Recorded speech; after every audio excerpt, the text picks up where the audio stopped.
ज्ञानागारिक धम्मपाल यांच्या जयंतीनिमित्त त्रिरत्न बौद्ध महासंघ धुळेतर्फे अभिवादन व प्रवचनाचा कार्यक्रम. आदरणीय धम्मचारी बोधिसूर्य यांचा प्रवचनाचा कार्यक्रम.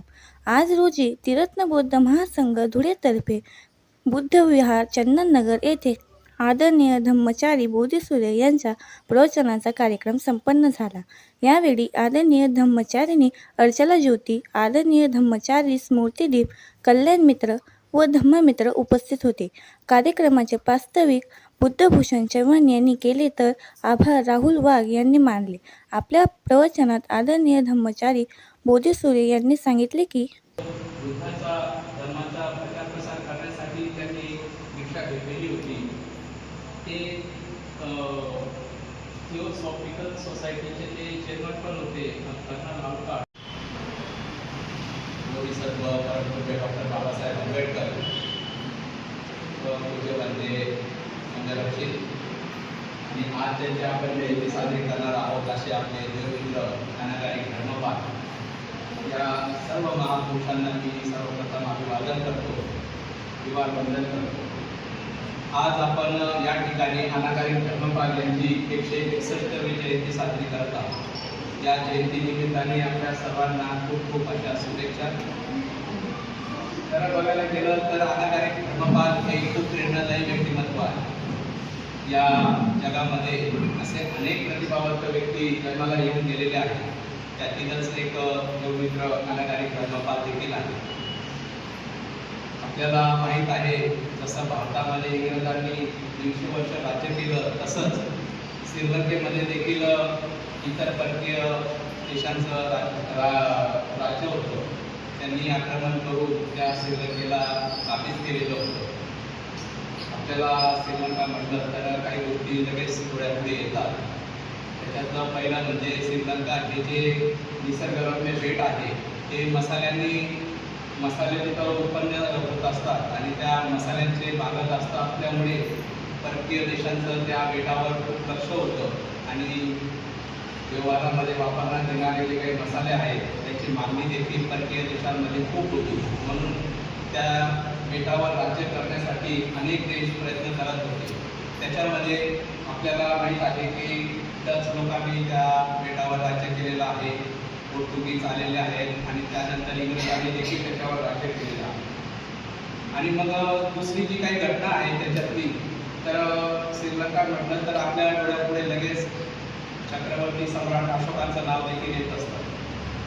कारण की ज्यावेळेस सम्राट अशोकांनी युद्धाचा त्याग करून मानव कल्याणासाठी, सर्वांना सुखी होण्यासाठी जो काही मार्ग अवलंबलेला होता भगवान बुद्धांचा, त्या बुद्धांच्या शिकवणीनुसार आपलं जीवन व्यतीत करावं आणि त्याच अनुषंगाने त्यांचे जे काही 2 मुलं होती ते त्यांनी या श्रीलंकेमध्ये धर्म प्रचारासाठी पाठवलेली होती.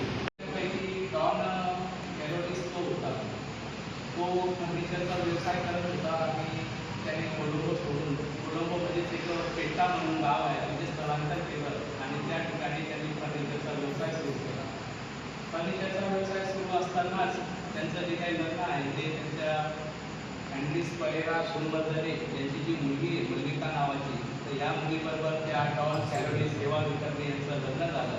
आणि मग काही वर्षानंतर त्यांना पुत्रप्राप्तीचं ते संकेत मिळाले आणि मग ते दोघंही जलपूत झाले. लोकांना वाटलं की आता काहीतरी होईल. डॉन कॅरोलिसला वाटत होतं की मुलगा झाला तर आपल्याला व्यवसायामध्ये मदत करेल आणि आईला वाटत होतं, मल्लिकाला, की मुलगा झाला तर हा आर्य अष्टांगिक मार्गाचा अवलंब करून बौद्ध धर्माचा प्रचार प्रसार करेल, असं स्वप्न ते मनोमनी बनवायला लागले. खरंच दोघं तर खूप खुश होते. तर याच्यामध्येच जो आपण म्हणतो की सिंह देशाला मुक्त करण्यासाठी कोण वाचा पुढे, तर असा त्या दोघांच्या पोटी एक पुत्र जन्माला आला. तो आपल्याला माहीत आहे, आपण बघत आहोत, त्यांना देवमित्र ज्ञानागारिक धम्मपाल यांचा जन्म 17 सप्टेंबर 1864 साली झाला. त्यानंतर प्रथेप्रमाणे, परंपरेनुसार त्या ठिकाणी पोर्तुगालचं आणि इंग्रजांचं राज्य असल्यामुळे प्रथेप्रमाणे या मल्लिका आणि डॉन कॅरोलिस यांचा पुत्राला देखील चर्चमध्ये जाऊन नामकरण करण्यात आलं आणि मग त्या चर्चमधून मिळालेलं त्यांना जे काही नाव आहे ते डेव्हिड असं नाव त्यांना मिळालेलं होतं. पण आईला मनोमनी वाटत होतं की आपल्या मुलावर चांगले संस्कार केले पाहिजे, बौद्ध धर्माप्रमाणे त्याने आचरण केलं पाहिजे, म्हणून घरामध्ये त्या प्रकारचं वातावरण त्यांनी निर्माण केलेलं होतं. वेळोवेळी पूजा घेणे, प्रवचनं देणे, कथामधून त्यांना उपदेश करणे, मुलावर चांगले संस्कार केल्यामुळे डेव्हिड जो आहे तो अतिशय चांगल्या वातावरणात मोठा होत होता. तसंच एके दिवशी डेव्हिड जो आहे तो कॅथलिक चर्चच्या शाळेत गेला आणि त्या ठिकाणी त्याला वाटलं की इतर देशांमध्ये देखील बौद्ध जयंती साजरी होणार आहे आणि त्या ठिकाणी मग आपल्याही ठिकाणी बौद्ध जयंती साजरी करावी यासाठी त्यांनी इच्छा व्यक्त केली शिक्षकांकडे. तर शिक्षकांना त्यांनी विनंती केली की बौद्ध जयंती येत आहे तर मला त्या दिवशी सुट्टी मिळावी. यांनी आजचा कार्यक्रम इथे साजरा केला त्यासाठी त्यांचे खूप आभार.